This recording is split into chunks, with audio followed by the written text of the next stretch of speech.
Defense Updates has reached more than 150,000 subscribers.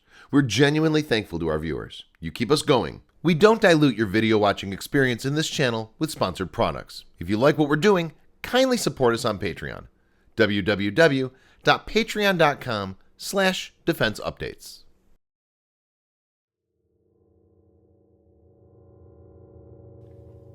China's People Liberation Army Air Force, PLAAF, has sent Sukhoi Su-35 Flanker-E fighter aircraft on a joint combat patrol over the South China Sea, according to a February 7th statement by the Ministry of National Defense, MND, in Beijing.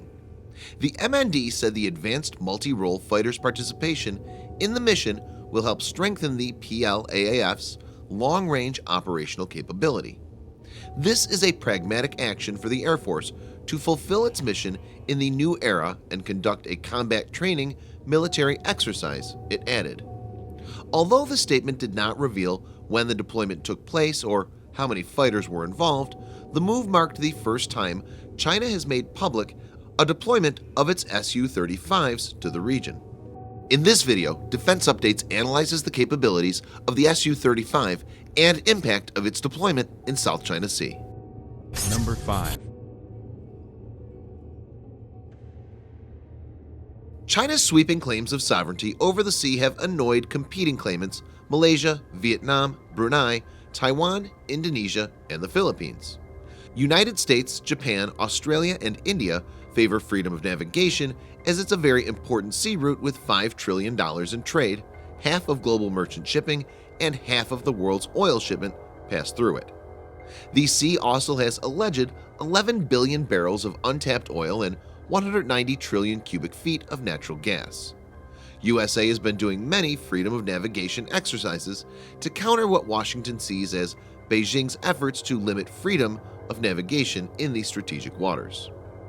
The U.S. military is periodically sending warships and Air Force jets to assert freedom of flights and navigation over the South China Sea. For example, in October of 2017, USS Chaffee sailed near islands claimed by China in the South China Sea. Apart from that, USS John S. McCain and USS Streatham have also performed similar freedom of navigation exercises last year. Number 4.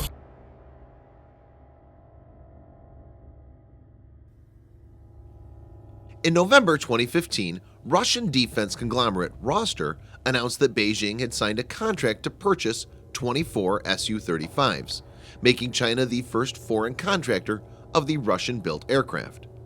The Russian-Sino agreement reportedly included not only the sale of 24 Su-35s for a total of $2 billion, but also the delivery of ground support equipment and spare aircraft engines. The first fighters were delivered to China in December of 2016. Number 3. The Sukhoi Su-35 Flanker-E is the top Russian air superiority fighter in service today and represents the pinnacle of fourth-generation jet fighter design. It will remain so until Russia succeeds in bringing its fifth-generator PAK-FA stealth fighter into production. The Su-35 is an evolution of the Su-27 Flanker, a late Cold War design intended to match the F-15 in concept. The deployment history of the Su-35 is a bit complicated. An upgraded flanker with canards, additional small wings on the forward fuselage, called the Su-35, first appeared way back in 1989, but it's not the same plane as the current model. Only 15 were produced.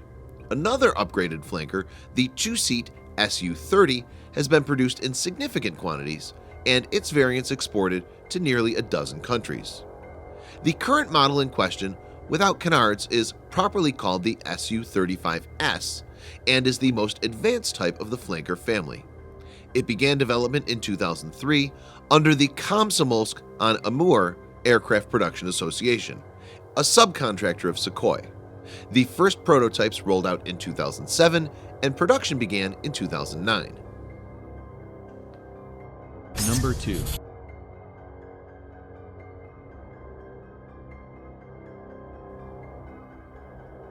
Defined as a Generation 4++ fighter, The Su-35S is capable of flying at a speed of 2,400 kilometers per hour and ascending to a height of 20,000 meters.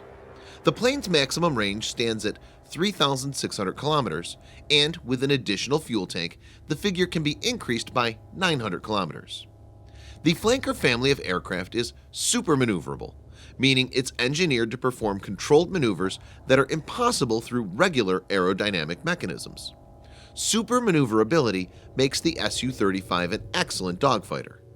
In the Su-35, this is part achieved through the use of thrust vectoring engines. The nozzles of its Saturn AL-41 F1S turbofans can independently point in different directions in flight to assist the aircraft in rolling and yawing. Only one operational Western fighter, the F-22 Raptor, has similar technology.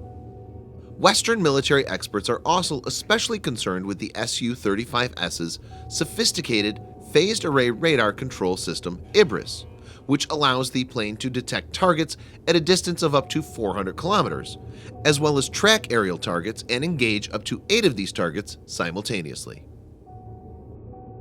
Number 1.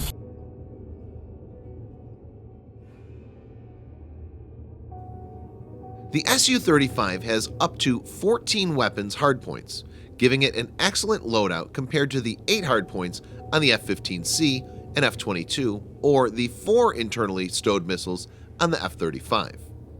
At long range, the Su-35 can use K-77M radar-guided missiles, which are claimed to have range of over 190 kilometers. For shorter range engagements, the R-74 infrared-guided missile is present and can be targeted simply by looking through a helmet-mounted optical sight. The R-74 has a range of over 40 kilometers and also uses thrust vectoring technology. For medium range, R-27 infrared-guided missile is available.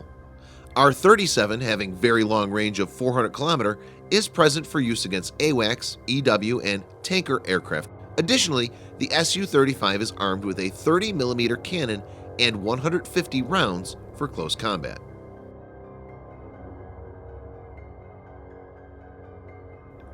Zhu Guangyu, a retired Major General and Senior Advisor to the China Arms Control and Disarmament Association, told state-run Global Times, "The appearance of advanced PLA fighter jets capable of attacking surface combat vessels in this region is sort of a reaction to the provocation by the U.S." The U.S. International Affairs magazine, The National Interest, in turn quoted a high-ranking U.S. military official who wanted to remain anonymous as saying he was quite impressed with the Su-35S. He said, "It's a great airplane and very dangerous, especially if they make a lot of them. I think even the AESA, which is Active Electronically Scanned Array Radar, equipped F-15C Eagle and the Boeing FA-18EF Super Hornet would both have their hands full." Su-35's arrival could prompt U.S. to deploy F-22 Raptor in the South China Sea region. Thanks for watching. Subscribe for more videos like this. Hit the like button if you find the video interesting, and kindly provide your feedback in the comments section. This will help us improve.